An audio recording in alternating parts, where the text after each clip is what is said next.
We broke ourselves. The staff that manage and run the program chose to try to avoid the conflict by containing it, by saying we have an hour and a half on this one night that we'll hear from a rabbi and an imam and a political scientist, and they'll tell us what to do. 18 to 22-year-olds don't necessarily work that way. I spent a lot of time with them, this I know. Within the first 24 hours, students, Muslim and Jewish and Christian in particular, had been shut down by the facilitators.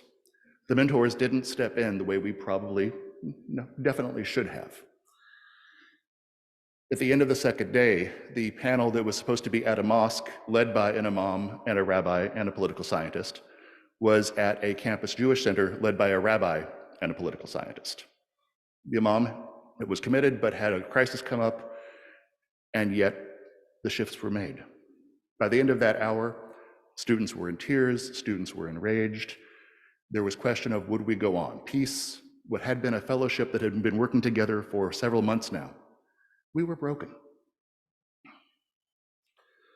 The experience was a visceral reminder that when we talk about interfaith work, when we talk about bridge building, when we talk about peace, sometimes even the best intentions fall apart.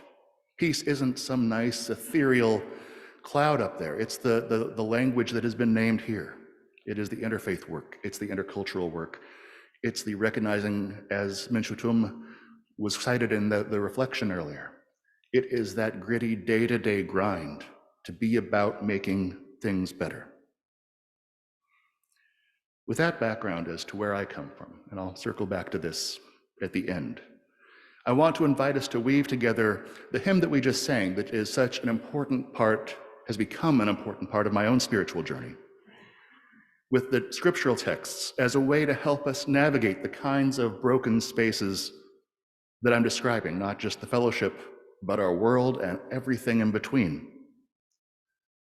with love, grace, and hope. These songs and texts are critical for us as we seek to live into the life and legacy of Dr. King and to become the kind of community that the students in this fellowship called us toward this week. When I am invited to preach on Dr. King's weekend, I always want to ask the different communities that I speak to, how many of you are familiar with Lift Every Voice and Sing? Is that a familiar song? So better than most, actually. Certainly for myself, growing up in a white suburban Methodist church in Arizona, I had never heard of it, really until graduate school. And even then came across in a class on Black church experience. It wasn't until my current role at Puget Sound, helping to co-host our MLK celebration, that I really began to dig into it and recognize my discomfort with some of the language in it. The chastening rod, the blood of the slaughtered, these visceral images that were a barrier for me were due to the fact that I was thinking through my filter, my comfort, my identities. So having spent the last 14 years or so helping engage this song, learn about this song, I want to share a little bit of a history lesson, and then we'll get on to more sermonic things. But I want to help us enter into this song with some knowledge of where it comes from and why it matters on this weekend, but not just this weekend. Why it matters not just for folks who are in Black churches or Black communities, but for all of us in this society. Lift Every Voice and Sing, also known as the Black National Anthem, has played a critical role in the life of African American communities in this country for over 100 years. It played a significant role directly as an anthem used by Dr. King in the gatherings preparing for the Montgomery bus boycott. Its power and its prominence have often been invisible to predominantly white communities. Its complex music, challenging words, don't resonate with national audiences in the same ways that other songs that were powerful in the civil rights era might have done. We Shall Overcome, for example. Great song, easier to sing. Less challenging message. Beyoncé's performance of Lift Every Voice at Coachella in 2018, followed by the use of the song by the National Football League to try to do its own reckoning with racial justice since 2020, have brought it to a slightly wider audience. but more often than not, it's something we encounter in civil rights spaces, in multicultural spaces, as guests in Black churches, or occasionally buried in our hymnals in mainstream, predominantly white denominations. The song was composed by two brothers, James Weldon Johnson and J. Rosamond Johnson. James was, at the time, in 1900, the principal of the largest school for Black children in Jacksonville, Florida, where J. Rosamond taught music. James sought to name, in this period of time, the complex fullness of the journey of Black Americans, through the trials and pain of slavery, the mess of Reconstruction, the horrors of Jim Crow, to do so with hope, passion, determination, with faith that liberty and justice would triumph. The hymn was first shared publicly in 1900 when 500 of the Johnson brothers' students sang it at a celebration of Abraham Lincoln's birthday. Now, the brothers moved on to Harlem, where the song played a role in the emerging Harlem Renaissance, but alongside that, it spread organically through Black churches and Black communities in the South. Near the end of his life, James reflected, "The school children of Jacksonville kept singing it. They went off to other schools and sang it. They became teachers and taught it to other children." In 1919, the NAACP designated it the Black National Anthem, an appellation that has persisted ever since. History lesson over. There's a lot more, but I'll cut it there. How the song carries meaning, how it fits into our scriptures, how it fits into our spiritual and civic lives today is critical. It's not just a song. It's easy to make things like peace and justice and inclusion ethereal dreams. But for folks like myself who come from positions of social privilege, hymns like Lift Every Voice call us back to the concrete, messy, painful story of God's liberation. This is not a song that we can reduce to metaphor or poetry. It relies on the knowledge of the brutal, challenging, hope-filled, liberatory experiences of Black Americans to call all of us into something more, towards something that transgresses, that transforms the broken and unjust and peace-breaking systems that we live in. The song does not lift away from the tears, the pain, the literal blood and suffering of Black Americans, but it does not leave us in that valley of death. In the context of its story, in the context of the arc of history, slavery, Reconstruction, Jim Crow, civil rights, whatever mess we could call today, the hymn reminds us of the story of God's love and liberation, and that it is personal and social. It is political. It is relational. It is woven into all that we are and all that we are becoming. It's because of that that it brings me back to these two particular scriptures again and again. That the love of God is so great, so powerful, that even when God's people are faced with oppression and violence, with exile, with terror, as Isaiah's people were, that even then the potential for what God invites us to will lead the mountains to shout, the trees to clap their hands with joy. I love the poetic imagery. Jesus builds on that thousands of years later, naming that the hope and the liberation that he seeks to bring, the joy that he hopes will infuse the world through that liberation, is so great that even if we are silent, the stones will cry out. Hearing those read with the backdrop of the mountains and the sound and the trees brought that home to me in a particular way this morning. The scriptures remind us that justice demands love. God's steadfast love, chesed in Hebrew, in this Hebrew Bible reading, undergirds our collective story, that foundation of consistent, trustworthy, persistent, challenging love undergirds us, draws us, sustains us, pushes us forward, knowing that we are not in this alone. We rely on a power, on a love, on a justice greater than we can imagine. It points us toward the vision of a community in which justice can not only exist, but thrive. Lift Every Voice alongside that speaks of justice in a way that is deliverance from violence, from inequality, from inequity, but that love, that justice, relying on love embodied by those who have gone before, those who have shown us the way and taught us and shaped us, challenged us, molded us.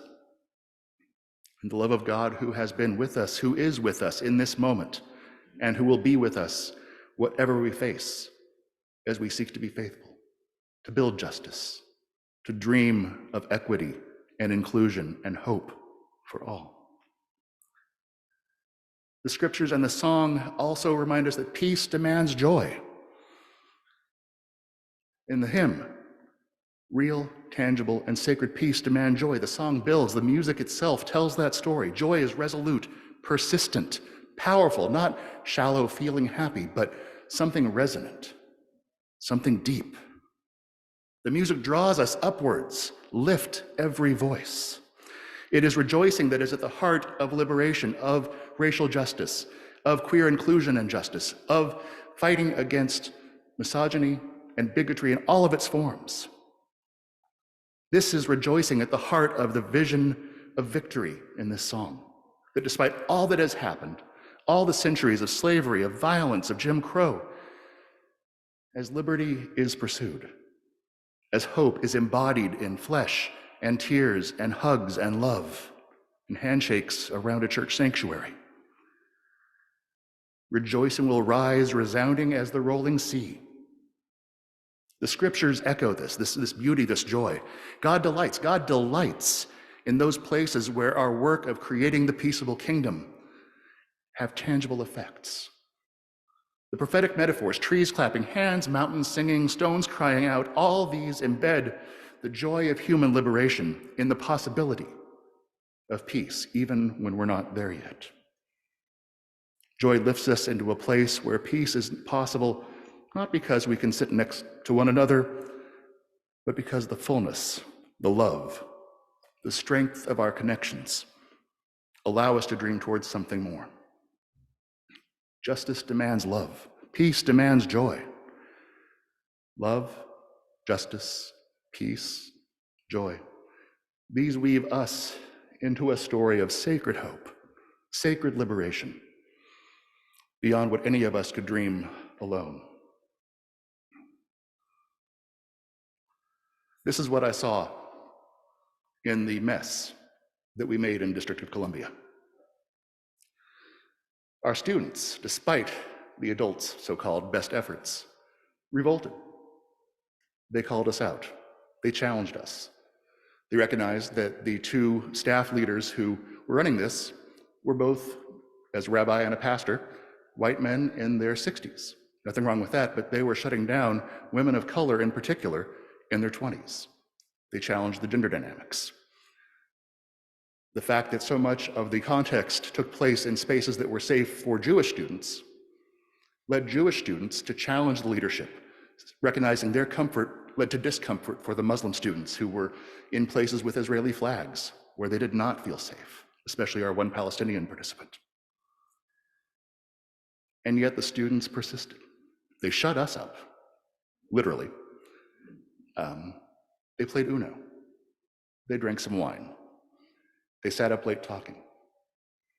They called a space where we had to listen to them, not only their complaints about us, which was hard, but why they wanted this to work, what they wanted to create.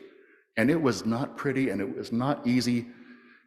I have colleagues who are still very stung by what they were told by these students. But we finished the week.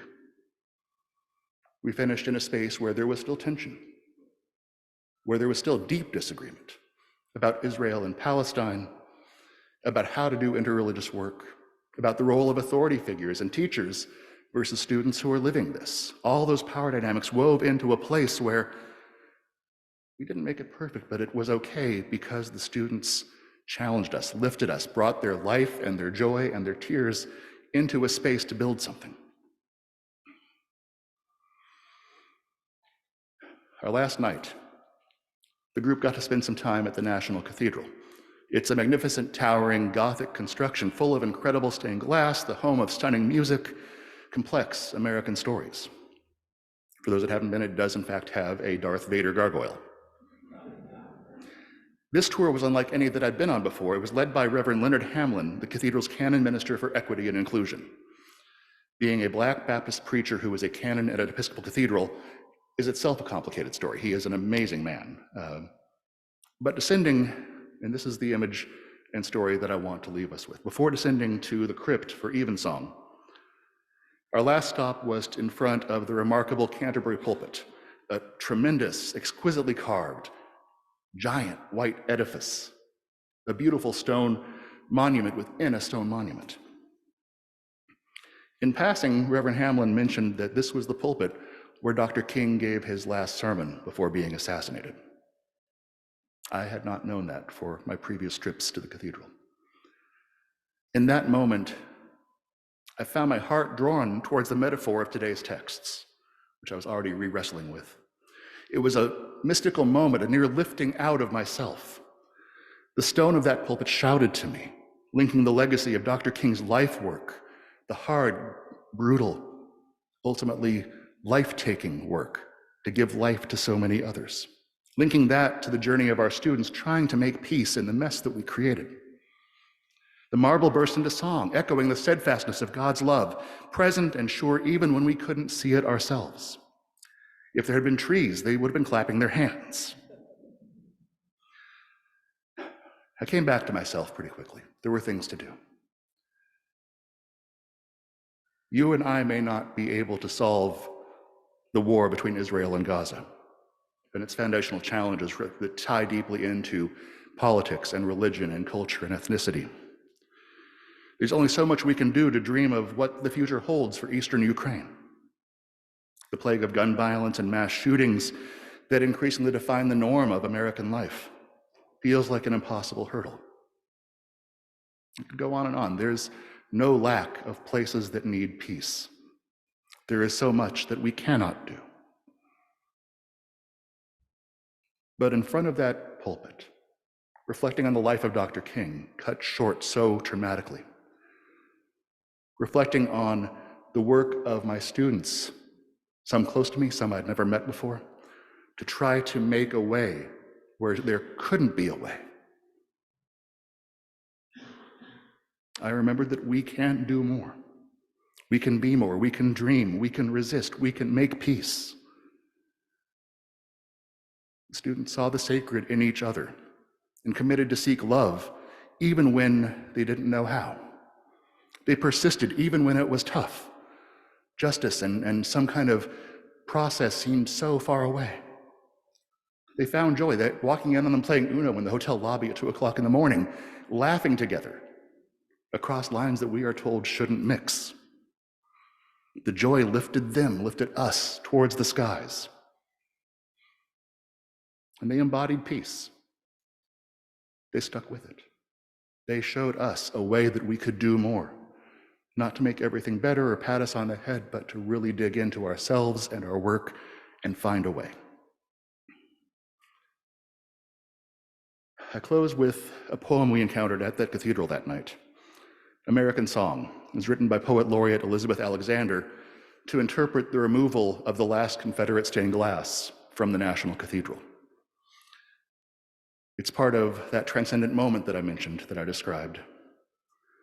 Her poem was written to dedicate windows that honor and celebrate the work for racial justice. This is the first MLK season in which they will be celebrated as part of the permanent glass of the cathedral. May her words draw us deeper into the dance of God's love and justice. Imperfect, in struggle, contested more than one word at a time. Onward, American song, American psalm. A single voice raised, then another. We must tell the truth about our history. How did we get here and where do we go? Walk toward freedom, work toward freedom, believe in beloved community. We are not yet close enough to heaven. Aspire to song, aspire to lift of voices joined to make a mighty noise. What are the luminous sacred words?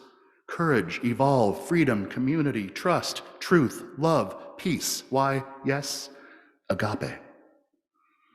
American song, American prayer. all of our voices combined into song, sing sacred words, true and just. May this portal be where the light comes in. May it be so. May we be so. Let the light come in through us, into our world, into our lives, in the search for equity and peace. Amen.